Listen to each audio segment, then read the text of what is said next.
ছুটি রে, তোর ভালো বউ সাজার সব চেষ্টা চলে গেল।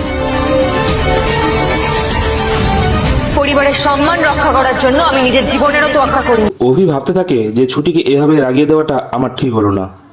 এখন তো সারাদিন ও গোমড়মুখ হয়ে থাকবে, মুখটাও ভার করে থাকবে। মাঝে মধ্যে আমি কি যে বলে ফেলি, মনে হচ্ছে ছুটির সাথে আমি নিজেকে বেশি করে জড়িয়ে ফেলেছি। হয়তো মেয়েটা মন খারাপ করে আছে, যাই দেখি কি করছে। অন্যদিকে ছুটি রাধাকৃষ্ণের জন্য মালা গাচ্ছিল আর বলছে ওনার তো কোনো আগ্রহই নেই এই পুজোটা নিয়ে।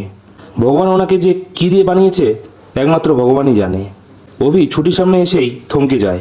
হঠাৎই ছোটবেলার পরীকে দেখতে পায় ছুটির মধ্যে। এ কি, আমি কাকে দেখছি? ছুটি দোলনায় বসেছিল। তখন অভি আবেগে ভেসে গিয়ে ছুটিকে পেছন থেকে দল দিতে থাকে। ছুটিকে হঠাৎ বলে ওঠে, এই তো আমার পরী, কোথায় ছিলি এতদিন? প্রতিটা মুহূর্ত তোকে আমি মিস করি। আজকের দিনে তুই আমার কাছে আবার ফিরে এসেছিস। ঝুমকি বলে, মালা গাঁথতে গাঁথতে বরের সাথে দোল খাওয়া? দাঁড়া, তোর ব্যবস্থা করছি। ঝুমকি ছুটির ক্ষতি করতে গিয়ে নিজে ধাক্কা খেয়ে পড়ে যায়। আজকে ফুল পর্বটি দেখতে চাইলে চ্যানেলটিকে অবশ্যই লাইক এবং সাবস্ক্রাইব করুন।